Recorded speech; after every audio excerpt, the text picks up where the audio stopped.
These are the SR Performance front and rear sway bars for the 79 to 93 5-liter Mustang. Sway bars in general are a good upgrade if you're looking for handling performance from your car.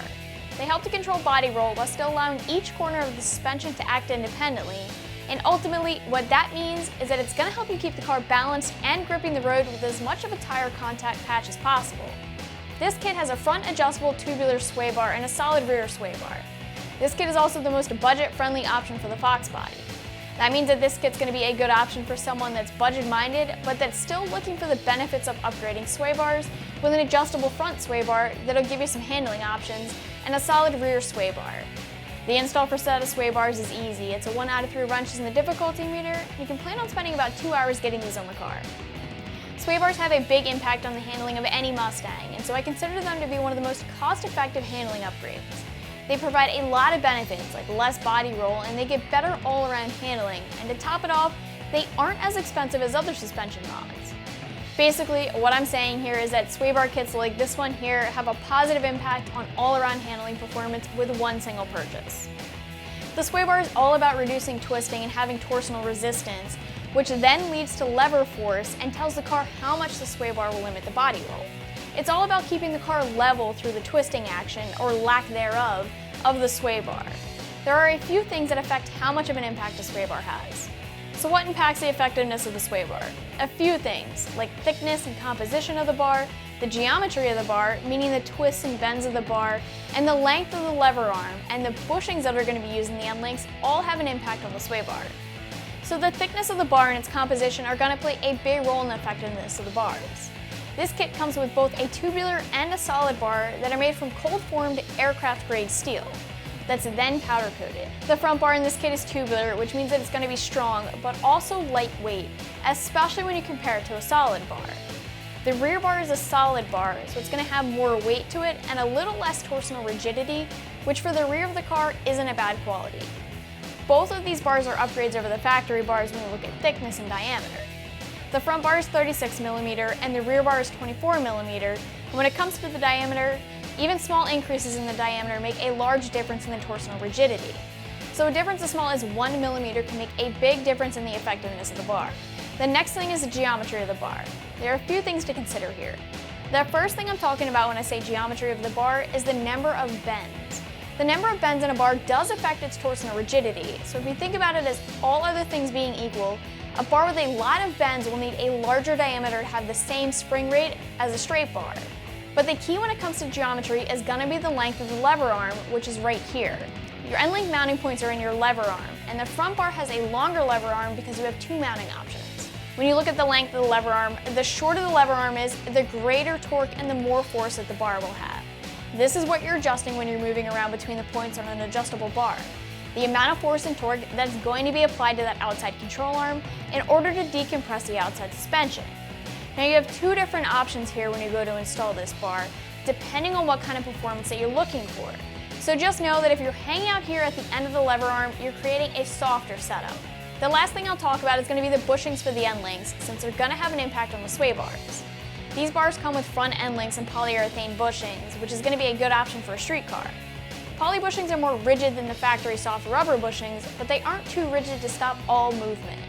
The more rigid the bushings are, the more rigid the bars will be because they're not going to be allowed to move as much. And these bushings are also easy to maintain, which means that you can keep greasing them over time, which will keep down on the noise and keep the life of the bushings up. As far as price goes, you're looking at spending under $300 for this kit. There's currently no other option on the site that's under $300, but if you wanted to look at another brand option, you can always check out the ST suspension or the Eyerbach bars instead. Just know that they aren't going to be as budget friendly, and keep in mind that they may have different materials or different adjustability or different thicknesses. The install for these sway bars is not difficult at all, and you're looking at spending about 2 hours to get it done.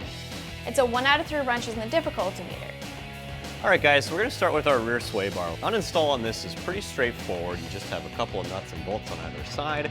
However, if your Fox body is like ours, and it probably is, you likely have a lot of rust on those nuts and bolts. So we're going to go ahead and hit it with a little bit of PB Blaster and let these soak for a minute to help make getting them off easier.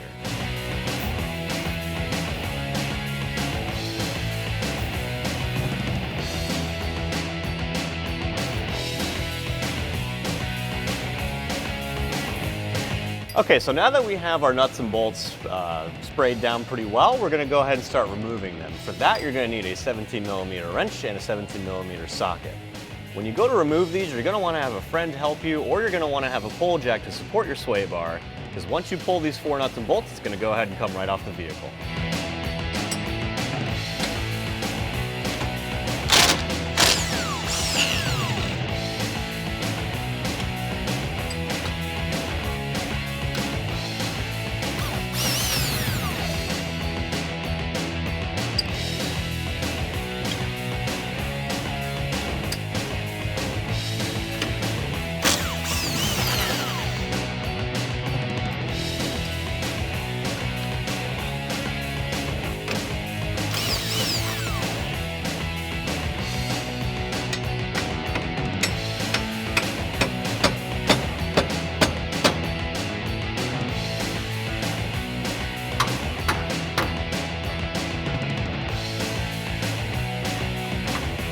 Now that we have all 4 nuts and bolts taken out of the vehicle, we can go ahead and pull the sway bar off the vehicle itself. So now that we have our original sway bar off the vehicle, it's just a matter of rebolting our new one on. Since I don't have a friend to help me, I'm going to go ahead and stage it up here and get our nuts and bolts ready.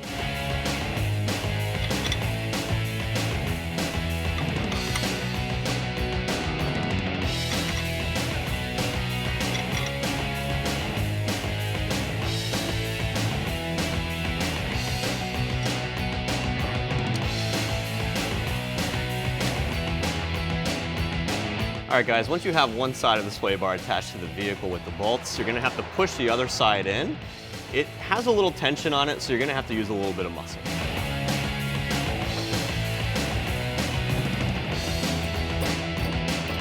All right, so now that we have that side pushed up against the bracket, we're gonna go ahead and secure our other side that already has bolts in it. That way we can muscle around with the right side without having the other side fall off.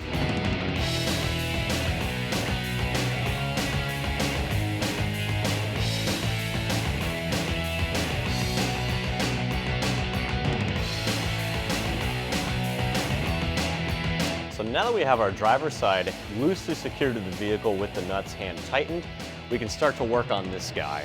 You might want to have a dead blow with you. That's going to help you push this thing into place so that we can line the holes up and get the bolts installed.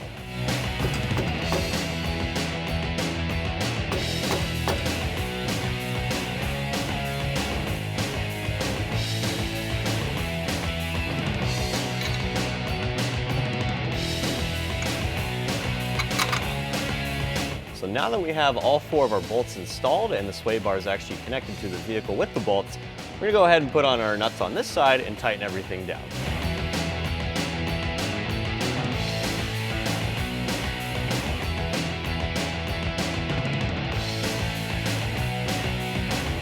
Okay, so our new hardware that came with our SR Performance sway bar is actually SAE.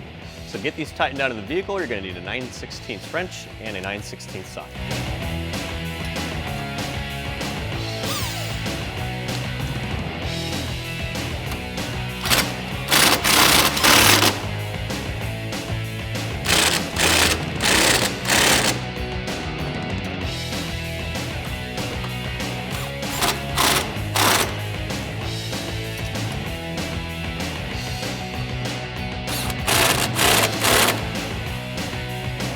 All right guys, so once we have all 4 of our nuts and bolts tightened down on our rear sway bar, we can go ahead and move up to the front. All right, now that we have our rear sway bar all set up, we're gonna go ahead and tackle our front sway bar. Now, there's a couple different ways you can go about this. You can loosen your end links on either side. Those are gonna be a little tight. So what I'm actually gonna do is loosen the actual sway bar mounts that are attached to the body itself. Now to do that, you're gonna need a 15mm wrench to hold the nut on top, and you're gonna need a 13mm socket with an extension to get to the bolt on the bottom.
Okay, so with the sway bar mounts removed from the vehicle and connected to the sway bar itself, but no longer connected to the vehicle, your sway bar is now only attached with your end links. Now again, the reason we pulled the mounts first is to take some of the pressure off these end links.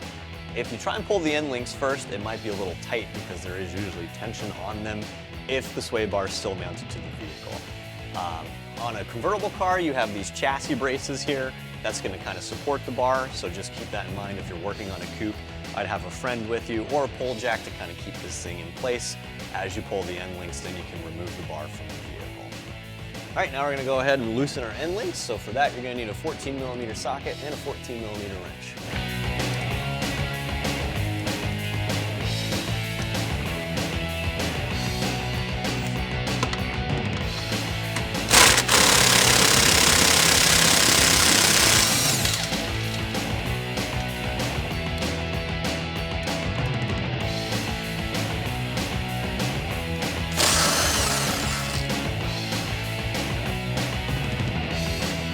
Okay, so with those 14mm nuts removed from both of the end links, the sway bar is now only held on by the bushings on the end links itself.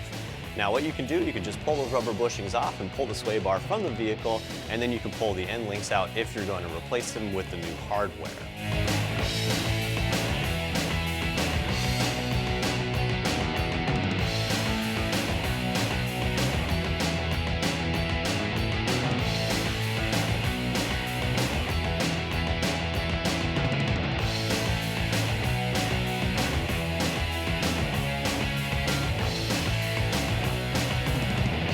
Okay, so with those top bushings removed, you can go ahead and pull the sway bar from the vehicle.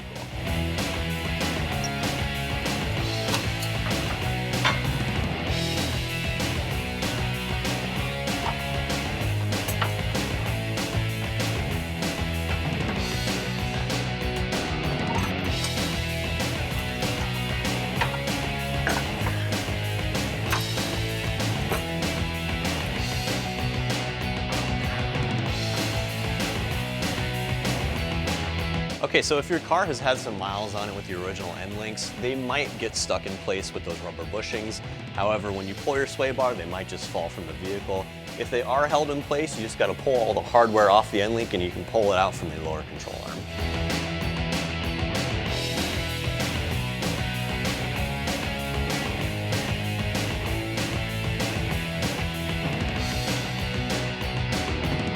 With the original sway bar pulled from the vehicle, it's time for us to install our original mounting hardware onto our new sway bar. Now, first things first, you're going to pull the mount off the original sway bar like this. And it might be a little tight, so you just want to use a little bit of movement. And you're going to use the original metal mount, but you're going to ditch this crappy old bushing, and you're going to use the new bushings that SR Performance supplies. Now, if you were wondering why this is two pieces, well, I'm going to show you that now. You're actually going to take the plate off the mount so that you can pull the bushing out and put the new one in. You're just going to need a flathead screwdriver or a small pry bar of some sort.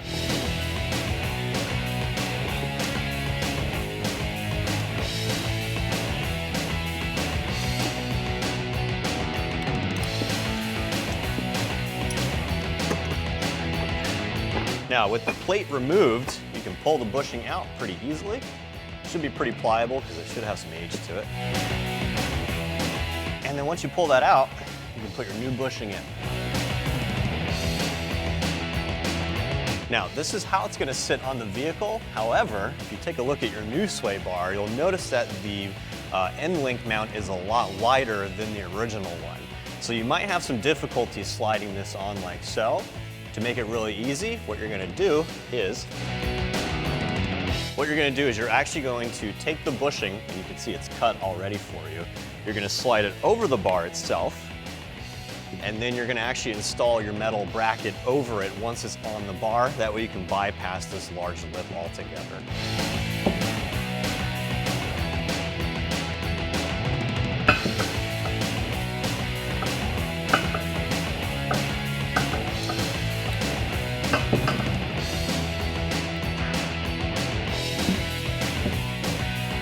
All right, so with the bushing and the mount in place, you're going to take your plate and you're gonna go ahead and slide it back on. You might wanna use a dead blow mallet, or you can just use your original pry tool to give it a little leverage so you can slide it in place.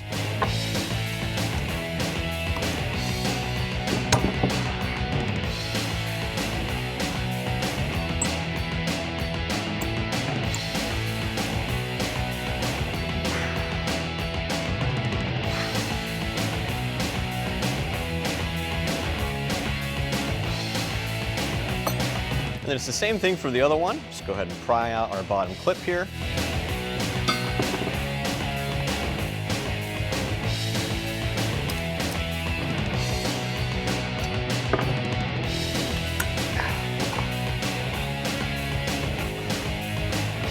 All right, with the stock bushing out of your mount, go ahead and take your new bushing, same deal, put it on the bar like the other one. And go ahead and take your mount and place it over top of the new bushing. And if this is a little tight, you can use a dead blow. Okay, now grab your plate, and we're gonna reinstall the plate to the bottom of the mount.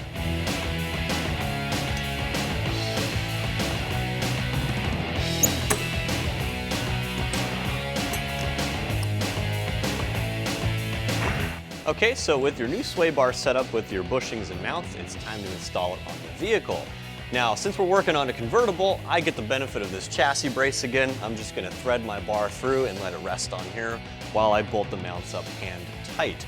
If you're working on a coupe and you don't have the chassis braces, go ahead and grab a friend or grab a pull jack so you can let it rest while you do your work.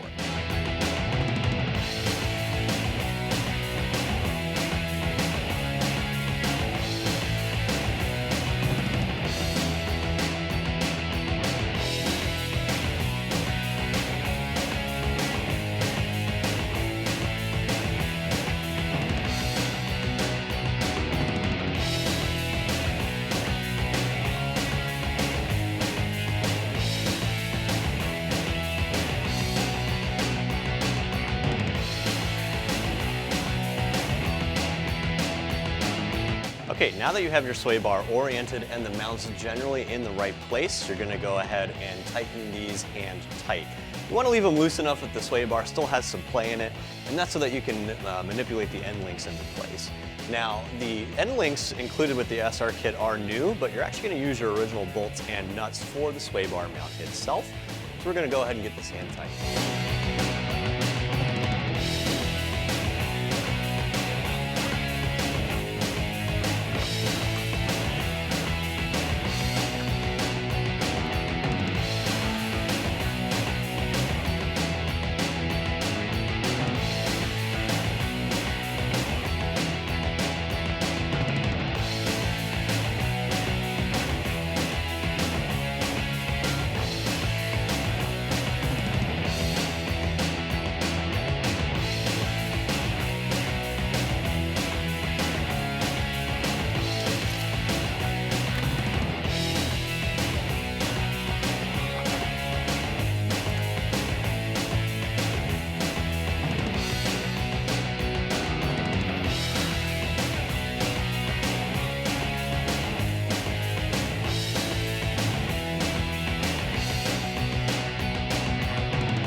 Now that your sway bar is slightly connected to the vehicle, it's time for us to install our end links. Same deal with the mount, we're gonna go ahead and hand tighten these. That way we have a little bit of room to play with. Now, the nice part about this is the end links are already set up, so just keep this little setup in mind as you're installing them through the lower control arm and into the actual mounting hole on the sway bar. So we're gonna start with taking off our nut on top here. We're gonna pull all of our hardware off, and we're gonna go ahead and thread it through and retighten everything.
All right, now that we have our end links installed and hand tightened, you can see our bar has a little bit of play in it. We want that, that's good. We're gonna go ahead and tighten down the mounts now. And again, that's gonna be the original hardware.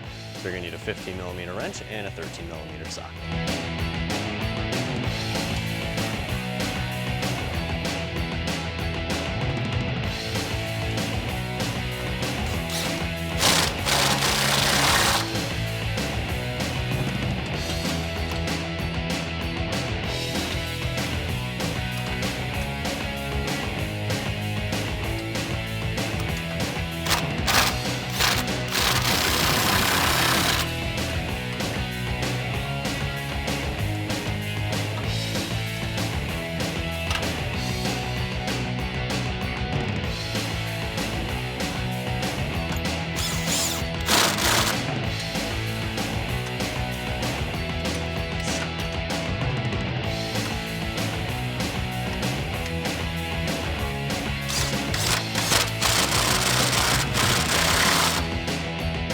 Okay, so like I said, now that the mounts are tightened up, we can go ahead and tighten up our end links, and that's actually going to put tension on the sway bar so it can do its job.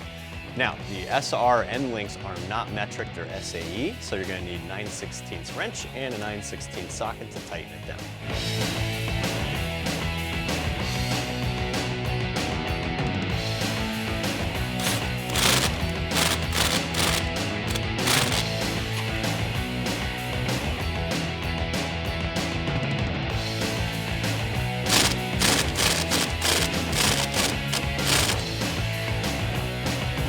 That's going to cover things for the SR Performance front and rear sway bars for the 79 to 93 5-liter Mustang.